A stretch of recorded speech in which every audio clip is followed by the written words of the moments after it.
The big defeat for Chelsea Football Club, 4-0 to Manchester City in the FA Cup. It was over after the first 45 minutes. Some calamitous defending. Yes, we know there's big injury problems, but another disaster on the field of play for Chelsea. Kai Havertz with one of the most outrageous, ludicrous, and most stupid handballs I've ever seen. I've honestly ever seen in football. No need for it at 1-0 down, conceded the penalty, and essentially ended the tie at that point. But from a lot of the Chelsea established players, the Mason Mounts, the Kai Havertz of this world, another lackluster, uneventful, impotent, flaccid performance. And I don't expect people to have predicted Chelsea were going to beat City at the Etihad today. Not with the run of form that Chelsea are in. 1 win in 9 in domestic competitions. Only 1 win in 7 if you include Europe. If you look at all competitions in their entirety, that's 2 games now without scoring. Only 1 goal against Nottingham Forest. No goals against Newcastle. No goals against Newcastle when they beat them in the League Cup. No goals against Arsenal. They've literally scored 2 goals in their last 7 games. This is honestly one of the worst runs of form I have seen a top 6 side have in my life. And I don't just mean the results. I mean the performances, the lack of goals. They're not even nicking wins really against the bad teams. Bournemouth, that is it. They beat in the Champions League Dynamo Zagreb 2-1. And they beat Salzburg 2-1. The 2 games in the Premier League before that, they drew. Now, Chelsea have been hanging on for dear life. And is it going to get any easier? They go away. Looking at their set fixtures now, they go away to Fulham. Then they play Palace. Then they're away to Liverpool. Then they're back home against Fulham again. Now, 3 of those matches are the games that you would have given Chelsea 3 easy points in, but not anymore. There is not a catch chance in hell of them winning the Premier League. Very unlikely to win the Champions League. The season is essentially over now for Chelsea with today's defeat. And I'm seeing more and more people online talking about sacking the manager again. So if that's what fans are discussing, that's what we are going to talk about, or I'm going to give you the opportunity to give your opinions on and voice yourself on. Because for me, I'm still standing resolute. I still think Graham Potter needs time. I still think Graham Potter needs to be given, excuse me, the opportunity to build his own team, build his own side. But I do understand the notion that some people just think he's out of his depth. But to caveat that, everybody thought that Mikel Arteta was out of his depth. Now Arsenal, one of the best performing teams in Europe. Graham Potter's got more skin in the game than Arteta. Maybe if he's given a window or two, some time to establish himself, Chelsea will find themselves back fighting up near the top sooner rather than later. But I want to get your thoughts and feelings. We're going to take some calls tonight as well for you to have to express yourselves. I will say also another massive result today that I saw just before going live. Stevenage have knocked out Aston Villa 2-1 in the FA Cup. Stevenage, who are in League 2 competing against Leyton Orient, have knocked out Aston Villa. Now, I assume Stevenage are the team that I used to call Stevenage Borough when I was younger. Maybe there's 2 teams in Stevenage, I don't know. But I remember Stevenage Borough doing some bits against it is the same team. They've just changed their name, maybe, or maybe they went out of business and were reformed. I don't know the history, so I'm not going to speculate too much. But I do remember them in the FA Cup. This is it here. That it goes in 1996. This was it. In 96-97, saw the club progress to the 3rd round of the FA Cup after a 2-1 win against Orient at Brisbane Road. They then were against Birmingham, played Birmingham. The following season, the club reached the 4th round where they drew Premier League club Newcastle, the title contenders at the time. A temporary stand was erected behind the South Stand to allocate Newcastle supporters. I think it ended in a draw, and then they lost 2-1 at St James's Park. So a little bit of history kind of repeating itself there, but with a better result for Stevenage. So fair play to them. Can we have waiting? I was wrong video now. I want to know what you mean by you need to. Like, I was wrong about what Chelsea's rebuild and everything else Chelsea were doing. No, I'm not prepared to say that the Todd Bowley group are going to run this club into the ground long term. But I think in the short term, there's big problems that need to be looked at. There are definitely big problems at this club that need to be looked at. Um, Chelsea look like a club running out of ideas on and off the pitch, a lack of identity on the pitch, and impulsive transfers. I see no plan or philosophy, is what Joshua, excuse me, Loveless has got to say here. A lot of people agree with you. 7 losses in the last 10 games for Chelsea in all comps. That's horrendous. It is one of the worst runs of football. A few people have said, I tweeted asking if it's the worst run a former top six side have had. And people pointed out like Arsenal a couple of years ago. And I was like, they weren't a top six team then, though. Back to back eighth place, no Champions League football. Man United last year, I think under Ralph would have an argument in this. But if you actually look, there were still some really good results in our bad runs. Since mid, um, since about mid October, this Chelsea team has been rancid and it's getting worse. And the question I have is, how does Graham Potter turn this around? How do they improve things? Because there is a complete lack of identity and ideas, as Joshua Lovelace said. George here says Potter has shown nothing since he's been there, is what Georgie 1 foot has got to say. And I think a lot of Chelsea fans would agree. But what's the answer? Is he the reason they've regressed this quickly? Or is this about giving a manager time? Chelsea under Potter remind me of United. Of United under David Moyes, and we were poor under David Moyes, but we still beat Arsenal. We still had a few good moments in the Champions League. Like we were bad, and I'm not saying we weren't bad, but I don't think it was as bad as Chelsea's form right now. Legitimately, I don't think it was as bad, but it was bad. It was very, very bad. This here says tough time for Chelsea fans. Going to need to rebuild and stick with the manager. Dark days ahead for Chelsea, and I think you're right. I do think it feels very ominous right now. But football can turn around quickly if your attitude and behaviour is right. Osman Ali here says this Chelsea side has no parallels to the Arsenal Arteta, the AFC Arsenal Arteta. I can't fucking talk. The Arsenal Arteta inherited. This side doesn't fight at all. Potter doesn't exude the same gravitas Arteta does. Chelsea should give up with Potter already, is what Usman Ali believes here. No, no, no. I see what Potter is molding. He built the foundation on football style that fits the youth academy of fluid play. I believe we must suffer with youth and add quality in the right areas. I will say this in the last 2 games. I can see the style of football he's trying to play. What I do see is a lack of confidence in the players to play it. So I do think there's an element of a large element of truth in what you have just commented there, my friend. You said third for Chelsea this season. Yeah, I thought at the beginning of the season with Thomas Tuchel, the money they spent, I predicted third. I've already conceded I was wrong with that by my most recent update of predictions. I put them in, I think, fifth or sixth. That will change again. But what I would say is this: some people predicted them not to make top four. Nobody predicted this run in a form. So again, I'm wrong.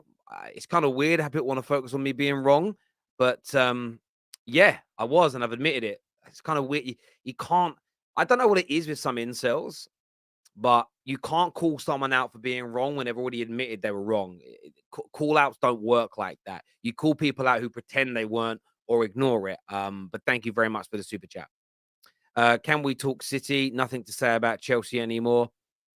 Listen, I mean, City were brilliant today. City were very, very good. There's no doubt, but it's hard to read into how good City were because of how bad Chelsea have been, if I'm being absolutely honest. But we know how good City are. City are a fantastic team, and they've pretty much set up a fourth round tie now with Arsenal. Arsenal will beat Oxford tomorrow night, and what a fourth round tie we now have. The two best teams in England going head to head for a place in the fifth round of the FA Cup.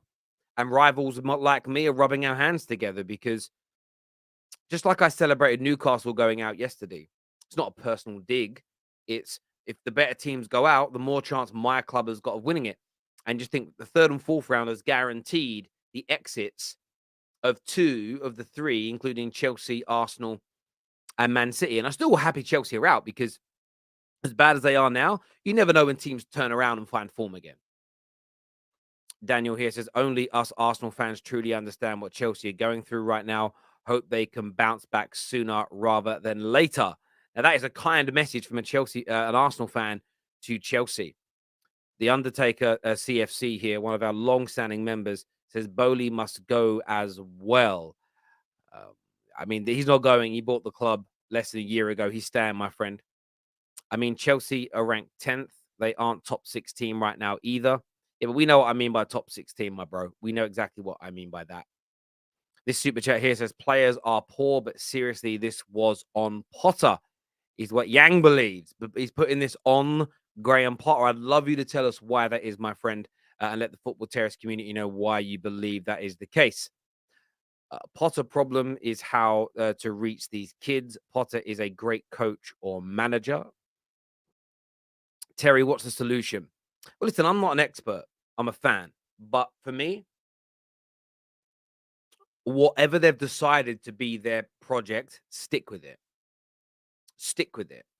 Persevere with it. Let the players know that if you don't want to play, you'll be leaving, not the manager. This is key. Arsenal did it with Arteta and it worked. Arsenal did it with Arteta and it has worked. City, from day one of the Sheikh taking over, they've done this. Each time they've changed managers, they've got a new manager in. Each manager, barring Mark Hughes, has brought them success. And they just continue to improve. Player power has never been an issue.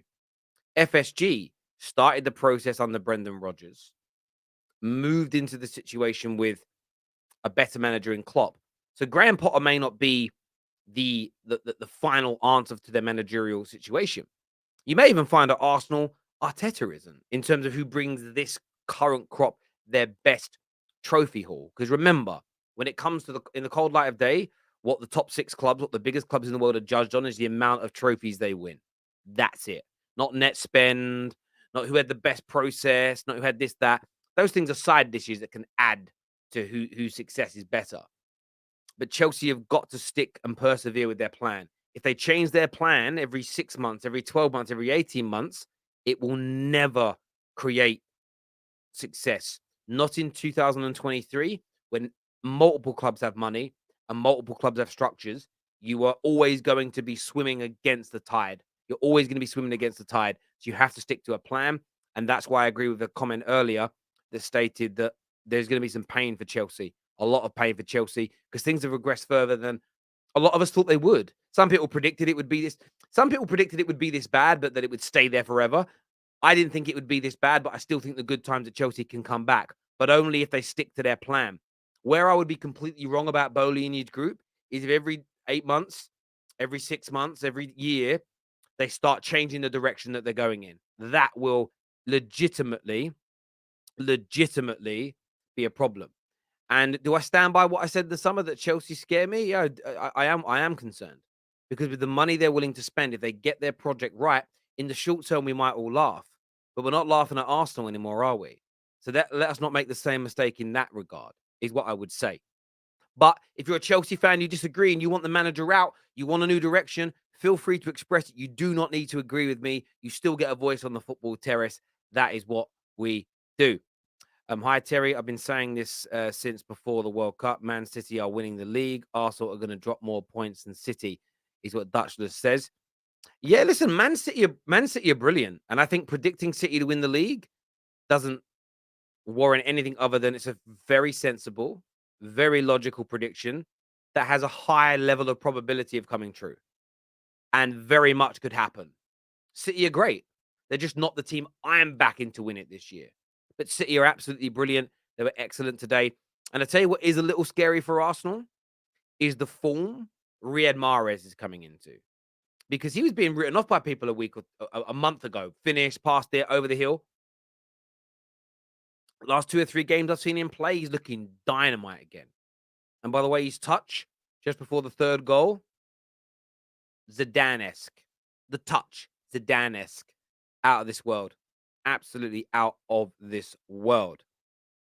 Um, note it's around game week 16, 17. We come good most seasons. We'll be watching Daps. We'll be watching and we'll be definitely getting you back on the terrace soon, my friend. Terry, thoughts on the latest Ben Jacobs article about Tottenham and investment from Qatar? Yeah, I've read it. I don't really have any thoughts on it other than fair play to him if that happens. If Spurs start spending money, then we'll see if they improve. Brandon here at True Gunner TV says, I've never understood why Potter didn't play his strongest team. Chelsea aren't winning anything else this season and may not even get top six, let alone top four. At least if you win the FA Cup, you get the Europa League place. I would say this, my friend. I think that Graham Potter's starting to realize that some of these players don't want to put in a shift. I think you're going to see more of these. What I would say, looking at Chelsea, I want to see more from Hall. I want to see more from Zakaria. I want to see more from. I tell you who else impressed me today. I want to get my sure in there. Humphreys at the back. They'll get a low rating on the apps because these team conceded 4 goals, but he looked promising as an example. I want to see less Mason Mount. I want to see less Kai Havertz. I want to see less Conor Gallagher. These guys ain't good enough. Some of them think they're bigger than the club. You've got players out there like Ziyech, who doesn't want to be there, that should have been gone in the summer. You've got Kovacic, who his head's just gone. You know, the established players at Chelsea are, for me, are a bigger problem right now.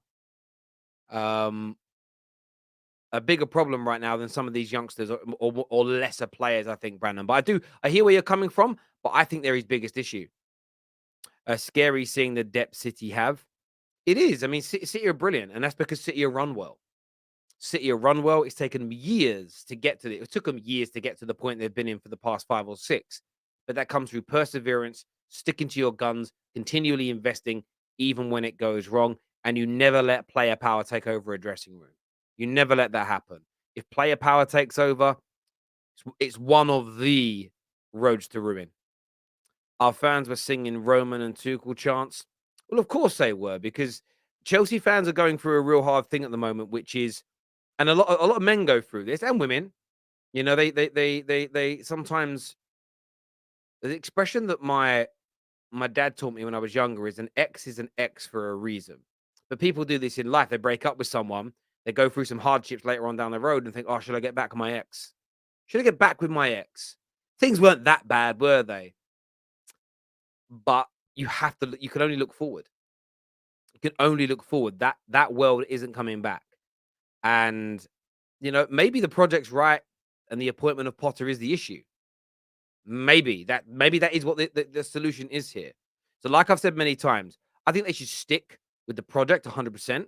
If Potter is a problem and you change him, at the very least, you've got to go with a like-minded manager, in the sense of someone that stylistically is close to him.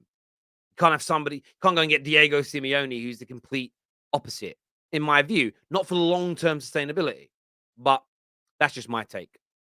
C here says, as a Chelsea fan, I don't feel angry or disappointed. I just have no expectations anymore. I don't feel anything.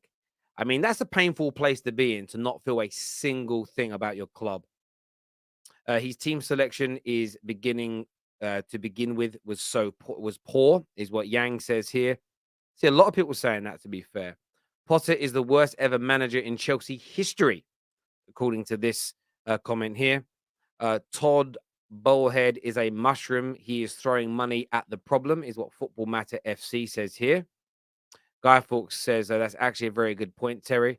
I mean, this is the thing. I always find this about club ownerships, because I get into a lot of these debates on Twitter when people see me ever go at the Glazers and they say, well, they spend loads of money. It's never like when you vote for a political party. I know none of you do this, because I don't think any of you are this stupid. But you don't vote for a political party based on one policy, right? No one does that. No one with a brain says, whoever is like managing this particular issue the best is who I'm voting for. I think it's a very dangerous way to vote, because they might be messing up 10 other things whilst fixing that one thing, like 1 step forward, 10 steps back, as an example, right? But that's the problem when you debate football in that way. So people will see the Glazers spend money and go, they're good owners, they're spending money. But then the same people are saying Chelsea are bad owners because they're spending they're just throwing money at the problem. And there lies the issue. Spending money is good if it's spent on the right profile of player, for the right manager, for the right project, with the structure and the culture at the club being strong and healthy. Those three things together make a club dangerous. The reason why I said that Chelsea scared me in the summer was very simple, because I felt for a while that we're dwindling away under Roman. Yes, they were still winning some trophies, but because they had no long-term strategy with the money they spent. If they coupled a long-term strategy with big money being spent, they could eventually find themselves at the levels that the cities and the Liverpools have been at for the past 4 to 5, 6 years. And at the time of me recording that, Man United wasn't up for sale, and I had no idea how Ten Hag was going to do. So it worried me and scared me that another team could be substantially ahead of us in that situation. And that's the absolute right thing to fear as a football fan, is your rivals being better than you. If you don't fear your rivals being better than you, I genuinely challenge the love you say you have for your football club, because I don't think the two things can exist at the same time. I don't think you can genuinely love your club and not fear your rivals being better than you. I think those two things only happen if they coexist at the same time. Sorry, is what I meant. Mount and Havertz need to go ASAP. How can you play players as false nines and wingers when they don't pass or control the ball? I couldn't agree with you on. I couldn't agree with you more on that. Brandon here says Arsenal had a plan with Arteta and worked with him, whereas Chelsea's owners and Potter look miles apart. It's like they are trying to quick fix signings. See, I don't know if I necessarily agree with that under Potter. Because under Potter, who have they bought? They bought a lot of young, exciting, up and coming talent. Even who they're trying to buy this window, it's Enzo and Mudrik. Yes, they're looking at Thuram, but all those players are young and exciting for the future. So I don't necessarily think I agree that the owners and the manager are not on the same wavelength. I think they are. It's whether or not the ownership are going to stick with the manager as he goes through this period where, in my opinion, 50, 60, 70% of this Chelsea squad are not playing for Graham Potter. That I don't think they're playing for Bowley. I don't think they want to be at Chelsea anymore. They've lost, they're disillusioned. That is where the issue is, rather than the money that they're spending. Because they're buying talent. Fofana's coming. They bought a lot of good quality young players. So I don't think that that's the issue personally, but I get where you're coming from. Where's Daniel and Anita? And listen, Anita obviously doesn't do so much of the social media stuff anymore. She's busy smashing it in her world. But Daniel and David and Jem and all the Chelsea fans have all had the link. I don't know where any of them are. Licking their wounds, I would assume. I'm concerned about Chelsea, Man United with new owners, Liverpool with new owners, and City and Newcastle. I'm looking at these top four for the forthcoming seasons. And do you know what's funny, Nabil? The way you're now looking at Chelsea is how I was viewing Arsenal and Chelsea in the summer, as Chelsea got new owners and were looking to build something. And I saw Arsenal coming back to the peak of their powers. So I was sitting there looking at my club dwindling away, thinking I'm scared that it's going to be even harder for us. But times change. United surge up the league table, Liverpool getting new owners. But who knows? Maybe Man United's new owners will be bad like Todd Bowley. And I'm talking from your perspective. So look, it's all about opinion, and then things change when stuff starts to actually happen. I cut my hair says Potter seems out of his depth. Glad to see Chelsea do so miserable after all their spending, and rivals will definitely agree with that. Like, people will definitely enjoy seeing Chelsea look bad. Of course they will. Our fans created expected losses 0.01 xg. I mean, it's crazy. I did read that. That's absolutely crazy to see that. It really is. It really, really is. Let me share the link in the live comment section so people that want to phone in and have their say. I've just done that now, Don, so you can see that in the comment section, my bro. Let's take a look at a few more of these comments here. Man like Daps. I just saw one from Daps. Spot on about the established players. Similar issue to Arteta addressed at Arsenal. I agree. I totally agree. And I think that, as you say, that's why when I see Arsenal fans like kicking off at the way they're running the club, I don't totally agree, because I sort of feel a little bit like they're doing something similarly. I can see similarities between the problems Chelsea have got and Arsenal had. They're also buying young players to try and build up from the back. We're just not seeing it yet. The same as we didn't see what Arsenal were doing in the first 2 years. We didn't. No one did. We didn't. And I think that it just needs time. But the question is Graham Potter the right guy to manage him through this? That's the big question I'm asking today, and I want people's thoughts and feelings on it. Potter was a panic buy of a manager. Panic buy of a manager, maybe. He was very popular when he was getting appointed, though, by the world of football. He really, really was. Let's look at some more of these comments coming through here. I think the consortium needs to reevaluate. This is Bowley the right guy to lead them as the face of the project and lead it. Todd only owns 20%, not 100%. But that's a fair comment because that's their money that he's looking after, essentially their asset that he's managing. I said this before, and I'll say it again. Chelsea's priority is to bring in strikers and midfielders.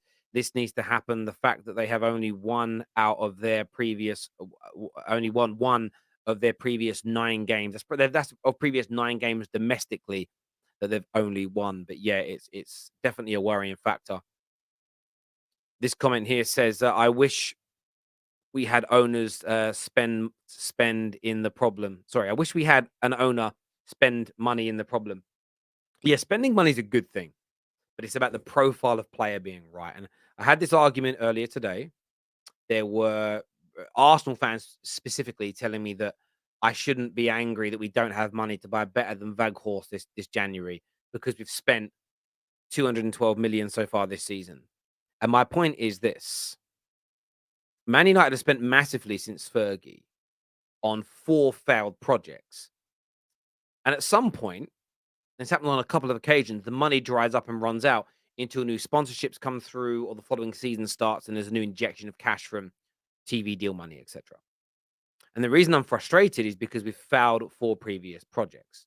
So the example would be this. It's like trying to build a house, and I'm on the 4th attempt at building my new house, but we've run out of money and we can't finish the bathroom in time for Christmas, so I can't have my family around to enjoy it with me. And people say, "No, why are you getting so stressed about the builders not finishing your bathroom off? They've done a brilliant job to get it done this quickly." Yeah, but they messed up the previous 4. The house should have been finished and built 6 years ago, but they kept on damaging it. They kept on breaking it. They kept on doing it wrong. We had to start over again. Like, that's literally what's going on at Man United. It's not even like a bad example. It's quite literally the way it is. The difference is in real life, you wouldn't use the same building firm. You'd go to use somebody else, right? You wouldn't be that stupid. Man United have had no choice because they're owned by the Glazers.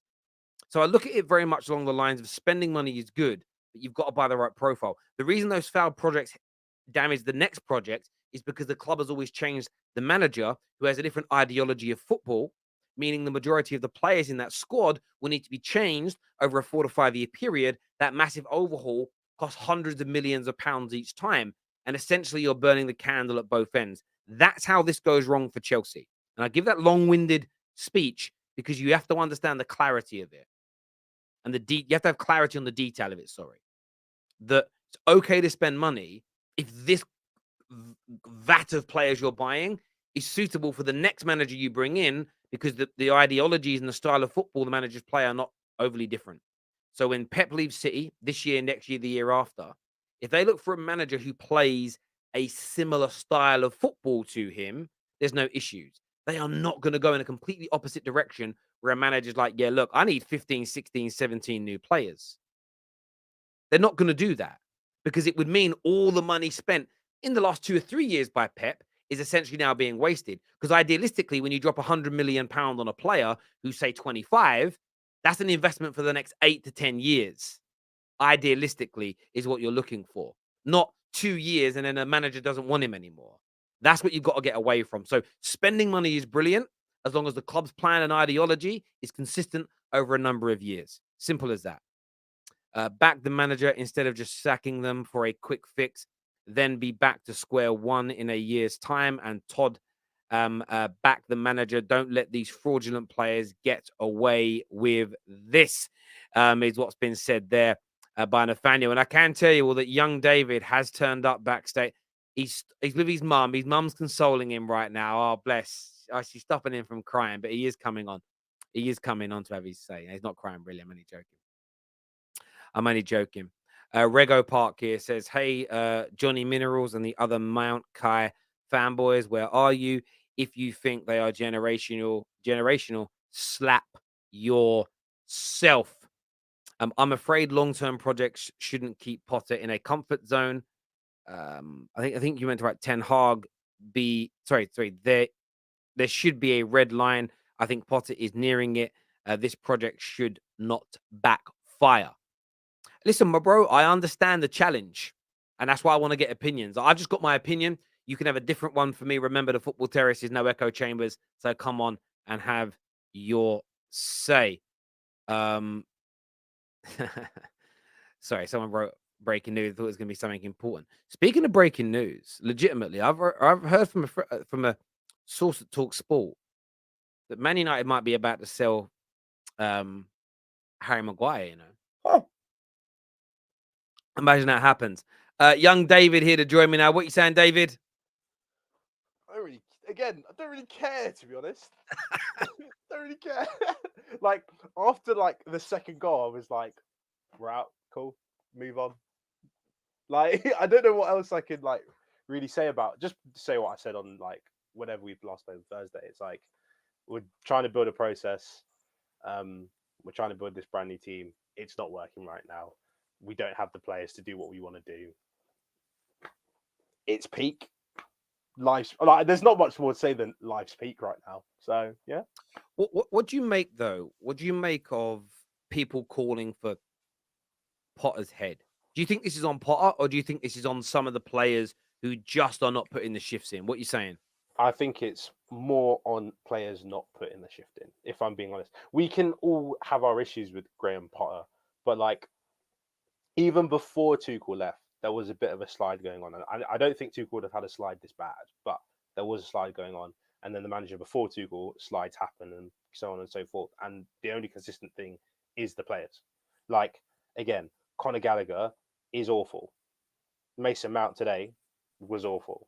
Kai Havertz today was awful. Hakim Ziyech today was awful.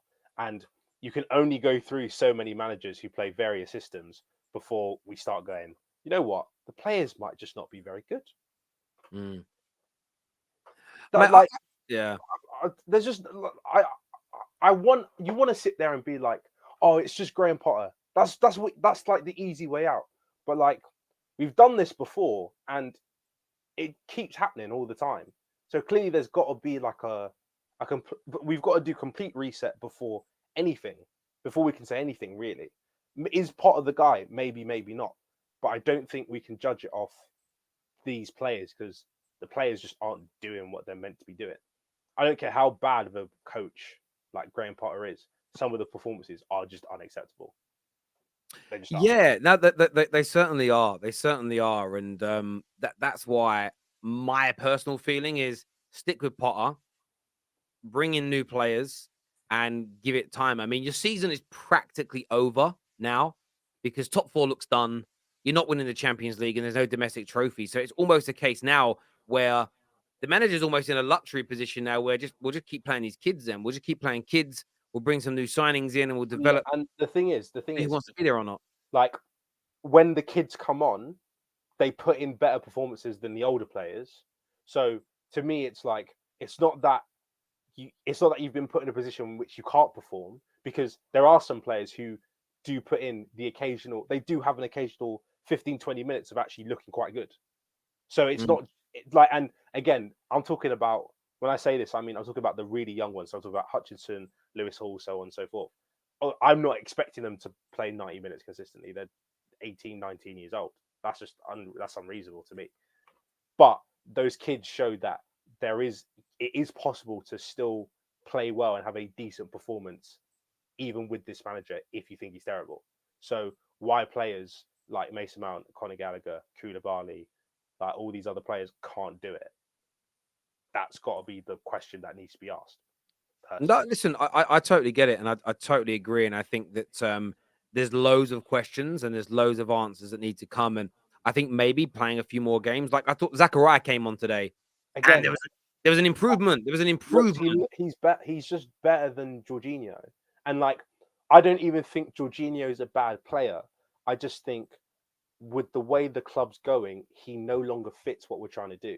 Because Tuchel was a manager who looked at his squad of players and went, okay, this is the best system that suits these players. Whereas Potter is clearly a manager who goes, "This is my system, and I need players that fit this system." And from what current history is showing us, is that those managers are now more successful than the pragmatic ones, because that is Pep, that is Klopp. Those managers pick players who best suit their system, so that when they have games like today, when it's not Haaland and it's Alvarez, and it's not I don't know who plays that, like Jack Grealish today, it was freaking Cole Palmer. They still can perform because it is just a system that needs players to rotate in and out. And that's a great point you raised there. That your own manager. I want to get the quote right, but I think Tuchel said that the reason we're still struggling is because we've got the same players. And for about a year, people were saying, "Well, why doesn't Tuchel play a bit more expansively, a bit more attackingly?" And the theory was because he didn't have the players that would be able to do it. So he played defensively, won more games, of course, won a trophy, massive trophy, got to cup finals and won the World Club Championship and stuff. But Chelsea fans wanted to be more expansive. Graham Potter is probably, as you say, is more ideologically driven, which is this is how I play, irrespective of home away, quality of my squad, injury problems. This is how we play, and it's exposing people. And what you find this does, Graham Potter's method, lots of managers will see this where players go, I can't do it. Ralph Ragnick had it when he tried getting United players to do it last year. They down tools. They down tools and they stop trying. That way it makes the manager look bad because they're not playing how they want them to. And I would say fans are entitled to an opinion, and it can be right or wrong. It doesn't matter because we're not privy to that internal information. But this is about Chelsea Football Club getting that decision right and correct, and moving forward. And if they do end up investing big this January, they've already spent a good few mil. If they do end up landing a Mudryk or an equivalent, a Thuram or an equivalent, Enzo's still on. They're still talking about that. If he ends up landing players like that, surely Potter has to be given time to get those players integrated and working and moving forward. But yeah, I don't think there's even a conversation about whether Graham stays or he goes. To me, I think Graham. I don't think we're going to get relegated. So if we don't get relegated, I don't see why they'd sack him, because they've invested so much in terms of bringing everybody over from Brighton and getting a new scouting department and getting a new this and getting a new that. So that's all been effectively, you'd hope it's all been planned before. We don't know what's going on behind the scenes. Maybe one day Bodie just woke up and said, you know what? Do you know what's really nice? How about we just get a sporting director today? That might have been what happened. And if so, my club's already we're already screwed. No matter what we do, we're already screwed. But you'd like to hope that these people had sat down and thought about this and gone worst case, best case, so on and so forth. So to me, it's like we're already in a situation where I think the club kind of expected to be here. Maybe not this badly, but they said, okay, we're going to bring in this guy and he doesn't have the players that he clearly needs. So we're going to let him stay and he's going to have to build this up from effectively from the ground up. And because we're building from the ground up, it's not going to start off great. You've got to put in a foundation first, because we've been doing this whole sack manager, new manager, sack manager, new manager. There was no foundation. It was just, we'll put loads of quality. We'll just try and put as much quality in the team. We'll see what happens. Whereas now I think we're going to build that essentially led to Tuchel not being able to play his idealistic way of football because there wasn't the quality there. And now you're seeing this because there's no long-term plan. And I'm honestly I'm so split with it. I understand the calls for sacking the manager because it looks bad, but equally, I know what I've been calling to happen at my club for not 17 years, but since Fergie retired. We had it under Fergie, even though the Glazers were there. Is that continuity. And people think you can't create those Fergie eras. You can, but it's the club that runs it, not a manager anymore. The manager is now an interchangeable part of a football club where it never used to be so much. And that's what Chelsea have got to try and get right. And I mean, it has spent a lot of money now. Obviously, Badashili's in now as an example.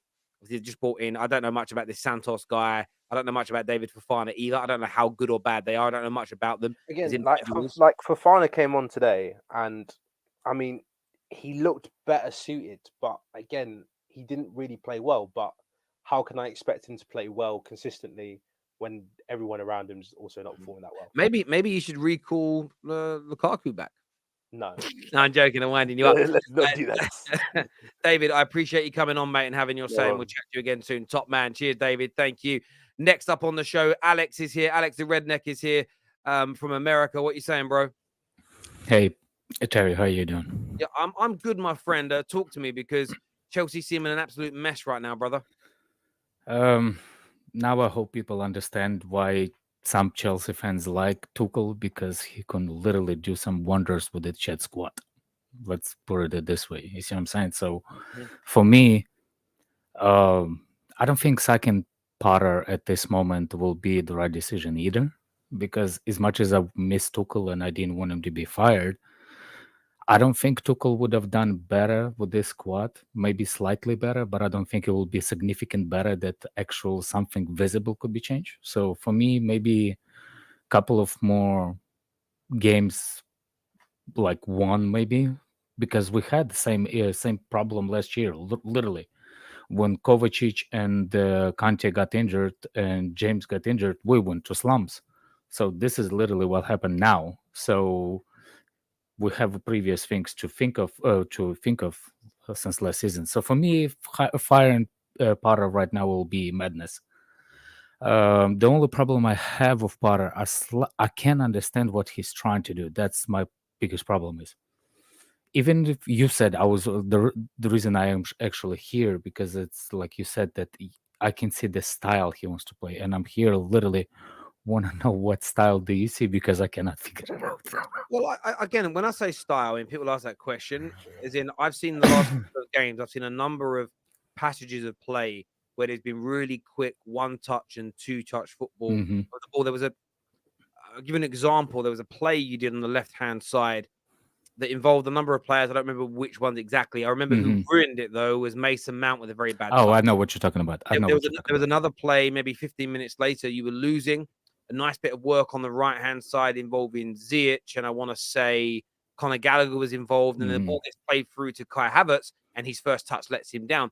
There's those moments. There's the way you Hmm. play out from the back as an example. So you're saying quicker in the middle, Graham, quicker in the middle than I usually don't, will I put don't it. know what this stuff's called because I don't play Hmm. football manager, so I don't know the names of it. But he wants to play fast football, Hmm. one touch, two touch, passing, great, good, good triangles and shapes between people Hmm. to move that ball into the final third. And then when you get it into that final third, it's down to your creative players to use their Hmm. individual Yeah, brilliance to yeah, create yeah, yeah, chances. That's what most managers do. yeah, yeah, yeah. I'm not saying that Graham Potter's trying to create a style of football that's got a new name or it's groundbreaking, but he wants to play a more open, expansive, and entertaining style of football.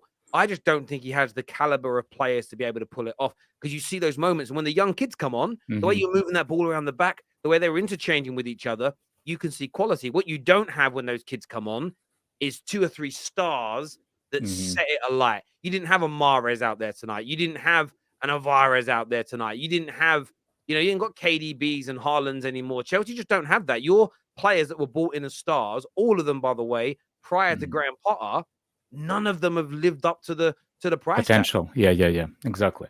But I see what you're saying, and I understand what you're saying. For me, to have that kind of game, you have to have a long time. So I understand what you're saying that you see a specific style.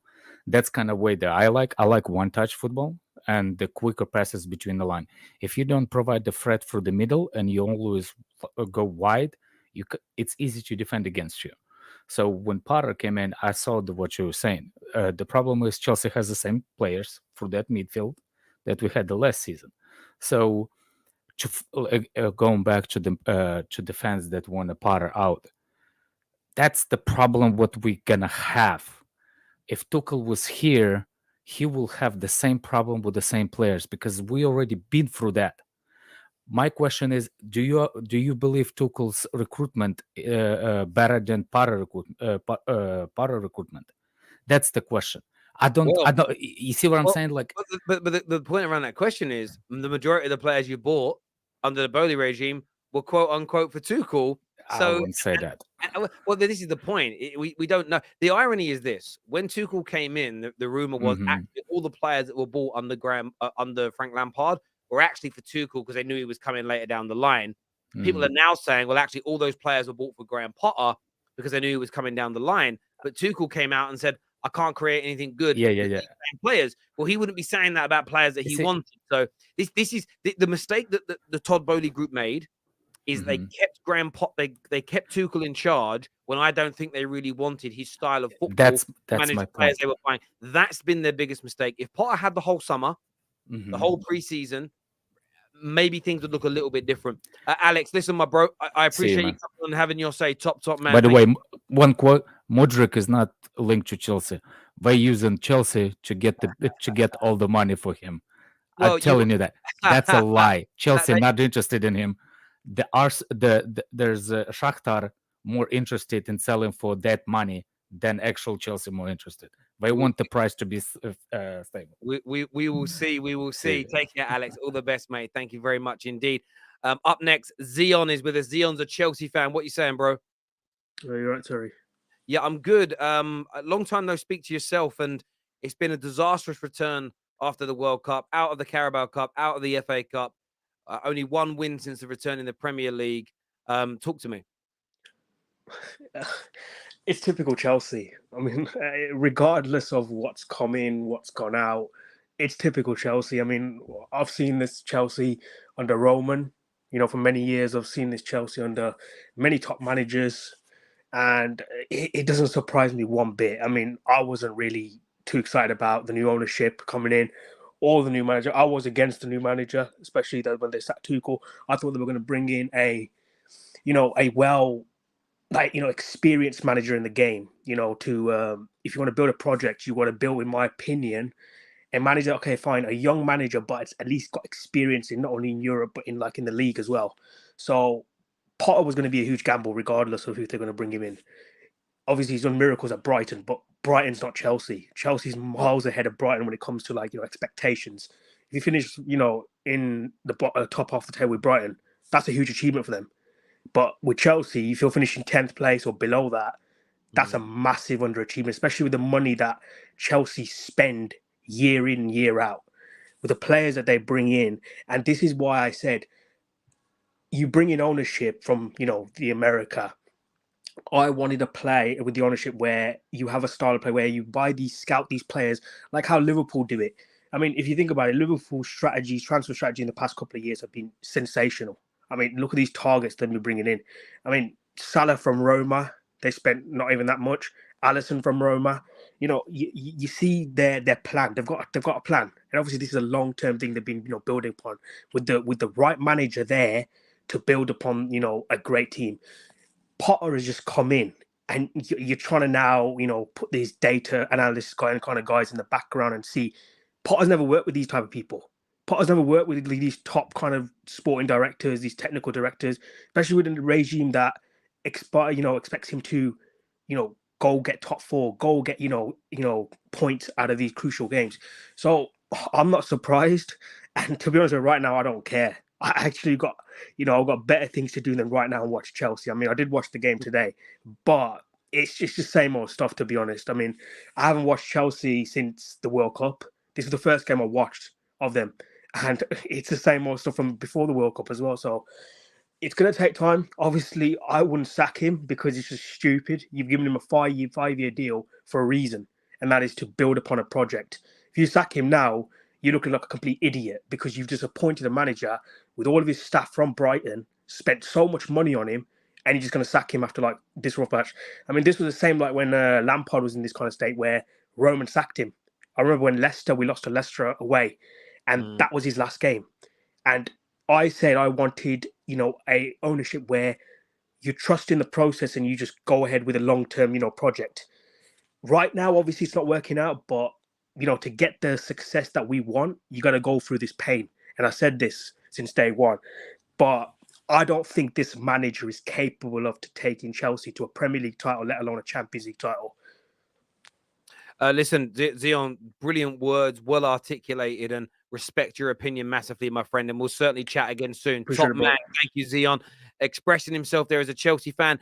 Madhushan is coming on the show with us next as a Chelsea supporter. What are you saying, my friend? Hi, Terry. You okay? Yeah, I'm very, very well. Give me your thoughts on things at Chelsea right now. I mean, where do I start, Terry? I'm just pretty much echoing everyone's thoughts on social media right now, and as a Chelsea fan as well.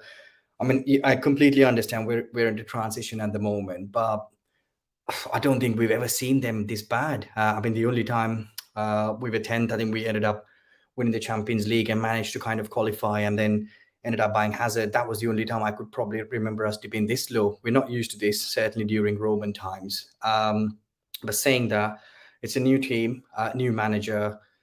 I mean, complete revamp. And I still believe we should probably give the manager the time as well, because it's not his team. It's not his ideas. And clearly the players are not even playing for anyone, not for even themselves. Listen, I think you're right in that there's a lot of players that are not playing for themselves. They're not playing for the club. They're not playing for the fans, and that needs to be addressed. And again, I see similarities with what happened at Arsenal. I see similarities with what was going on at Man United last season, where I told everybody straight, and we get some things right, we get some things wrong as football fans. But I said Man United, you would see almost an instant improvement under the new manager, and we didn't in the first 2 games. And the reason we didn't is because of what Potter's experiencing now. But Potter's just probably been too silly, or maybe not had the resources to, as in, or maybe he's made a mistake. But Ten Hag stuck with the same failing 11, essentially. The McFreds in midfield, Maguire and Lindelof at the back. He started the first 2 games with them, and we saw the same poor quality. And then it's a case of, oh, that's interesting. And then he made those changes, started bringing in new players, started changing things up, and it kickstarted 2 or 3 players into their improvement, and it let everybody know that he was boss. And maybe now, and I'm just going to use an example, if Mason Mount's told, you ain't starting again this season, unless you improve massively, it sends a huge ripple across that dressing room. And I'm using Mason Mount as an example because he's a famous player.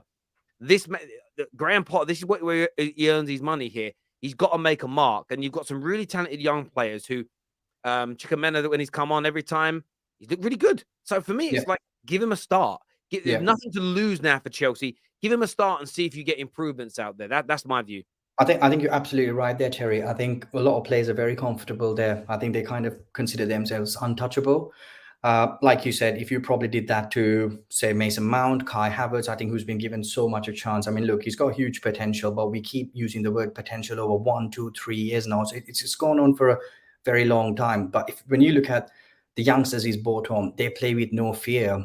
So maybe now that, it's already January, we're out of the FA Cup, out of the Carabao Cup, 10th in the league. Not sure how far we'll go on in the Champions League, but I think it's time to give the youngsters a chance as well. And if they start performing well, that's when the so-called untouchables or the senior players might really start fighting for their place. Because at this moment in time, I don't think there's any competition. They just don't want to play for anyone. They know they're going to be in the team next week as well. So, and it's just poor performance after every week. And it's not fair on the fans as well.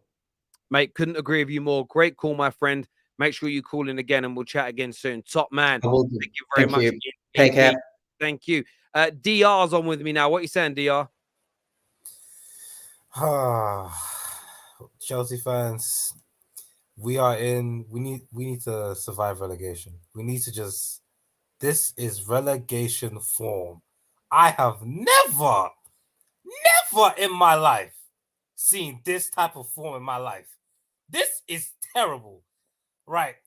I back my players. I love my club. I love everything about them. But hey, man, Conor Gallagher, you have to leave. You have to leave, man. I think Crystal Palace, you could have stayed there. You can't do Cruyff turns on the edge of the box and then lose the ball. Lose the ball. And let's give them a character. You can't do Cruyff turns on the edge of the box and lose the ball. I've never seen that ever in my life. That is terrible. Fofana, I didn't even think he would play for us. I didn't even notice. I didn't even notice that he has to start for the Premier League. So I think he'll be decent. Mason Mount, I defend you, but this is that was woeful. Like, I remember the redneck guy, he said the passage of play. You could say, I can see what Potter's trying to do. He wants to play this sort of like expansive sort of football where we do quick 1-touch, 2-touch football, and then there's an overload and an extra man on the touchline. And I see that a lot. But what I hate with these attacking players and what we need badly is a creative midfielder. This is what Jorginho should have been, but he's so physically limited. Like, he's treading on water when he's running. It's embarrassing. And that's why we needed an Enzo Fernandez, because when we got these overload situations where we got a free man on the touchline, oh my god, they just passed the ball back. I think Lewis Hall could be good for us, but if you watch obviously the BBC coverage, the guy was like, Shearer said, what Chelsea do is that we progress the ball well. We play good football. We can play outside of a press, but we just get stuck because we have no creative, positive, brave, and good players that can play through balls into each other. Mate, I say that all the time. You're spot on. You know, you move the ball. I was watching the game with Jess, and it's like Chelsea's better footballers are at the back. The deeper you go, the better the technical ability, generally speaking, of your players is. And that is a problem here. And I think the issue that Potter's got is that he isn't the type of person that's going to yield on his style of play, which David pointed out, I think, brilliantly. And that's where the problem lies. So it's a case of fix that issue, and maybe you fix a lot more of these problems. DR, great call, my friend. Thanks for coming on and having your say. Top man. Thank you. Don's with us now. What are you saying, Don? Yes, Terry. How's it going, man? Yeah, I'm well. Give me your thoughts on Chelsea at the moment. Bro, I'll be honest. The only way we're even going to salvage this season is if we have a serious January. I've said it week after week. I've said it for a while now to all my boys who support United, Arsenal. This team's not good enough. Oh, but come on, you guys spent 300 million. When I asked them, okay, what players would you take from Chelsea to start in your 11? They can only tell me Silva and Reece James. So this is my point here. Like, we need a whole revamp. There's so many things that's going on right now. We've nearly got a starting 11 that are injured pretty much. Everyone's got to take this into account. I know Graham Potter tactically hasn't been the greatest in certain games, but at the same time, he's working with hardly anything at the moment. So it's pretty difficult to judge him at the moment, I'll be honest. Listen, I understand where you're coming from. And this super chat here says Newcastle United, Arsenal and City, good midfields. Chelsea, Paul, Spurs, bad. Notice a trend this year. And there isn't. We've had Monstar on the show that spoke about the lack of quality in the midfield at Chelsea. But equally, I hear your pain when people say, well, you spent 300 million, so you should be good. And it's what always annoys me as a United fan when people say, well, you spent loads of money, you got nothing to complain about. I'm like, bruv, for me, having money and wasting it is worse than not having it. Exactly. Like because it feels like it slipped through your fingers. Like, what would you rather be? Never be a millionaire or be a millionaire and live that life and then become broke? I know I would rather never be the millionaire than experience it and then lose it. And that's how Chelsea fans will feel right now. It will be that sense of we spent that money, we trusted the club was doing the right thing and they didn't. But equally, you suddenly throw two brilliant midfielders into this team. You throw Enzo and Declan Rice into your middle. Completely different. And you sign a Vlahovic up front as an example. I'm not saying you'll win the league next year. Yeah. But that's how quickly you could turn this round. And that's why I'm saying to people, I don't think people should go over the top. That's what I'm seeing a lot. Sorry, go carry on. Go on, man. No, you're cool, mate. You say it. Yeah, that's one thing I'm seeing on social media, on Twitter. A lot of the comments on the chat as well. People are going over the top because it doesn't matter who comes in, even if we get a few good results with a top manager. And realistically, when I think of it now, who's really out there? I mean, Enrique. Really? Do you think he's going to get much out of this squad? He might get a few games out of them, but it'll be the same thing again. And the players would have won again. We haven't been sustainable for a while. Hence why we haven't competed for the league since 2017. I'm looking at it more long term. Obviously, I want us to still try to get top 4. I don't see that happening at all with this current squad and all the injuries. But again, if we have a solid January, blow everyone out of the water, even if we've got to pay over the odds at the moment and further on, maybe season 1 or 2, next season, and we're not spending as much. I think at the moment we've got to pay whatever. We've got to get Enzo done. We've got to get Rice next season. I know Arsenal, there's been a few whispers about him going Arsenal. I don't see that happening when they've got Partey there. So really and truly, we have to get that one done. And like you've said there, that's the engine of your team. You need to sort out the midfield. We have to sort that out. It doesn't matter what striker we bring in. We can bring in Haaland. I was telling my boy earlier, we can bring in Haaland. At Chelsea, you would be seeing Timberland memes of Haaland because our midfield just does not create for the attack. So we need to sort that out as a priority. Then we can start talking about these other tactics and Graham Potter in a bit more detail. But for now, he's going through a lot, and I think people just are kind of ignoring that, which is a shame. Look, I couldn't. I agree with so much of what you're saying, and it's logical. And this is the thing with what's going on with Chelsea right now. I'm loving the difference in opinion. There is the sack Graham Potter and bringing a better manager and watch just get better. With the team you've got and the lack of energy and effort from some, the lack of quality from other areas, I don't know. And I was saying it earlier, one of the biggest problems your club's got to resolve is being so reliant on Reece James, who is an injury-prone player, because you can get rid of Graham Potter tomorrow and bring in Pep Guardiola. If Reece James is his only source of creativity and he gets injured for 3 months, which is likely, then his team fouls as well. Like, you need the right quality of player. So the market is going to be key for you, and developing some of these really young, talented players. Listen, great call, Don. Thanks for coming on, mate, and having your say. I appreciate it, brother. All the best, Don. Thank you. Really good call there. Really good points being made. We also have to factor in with Chelsea as well.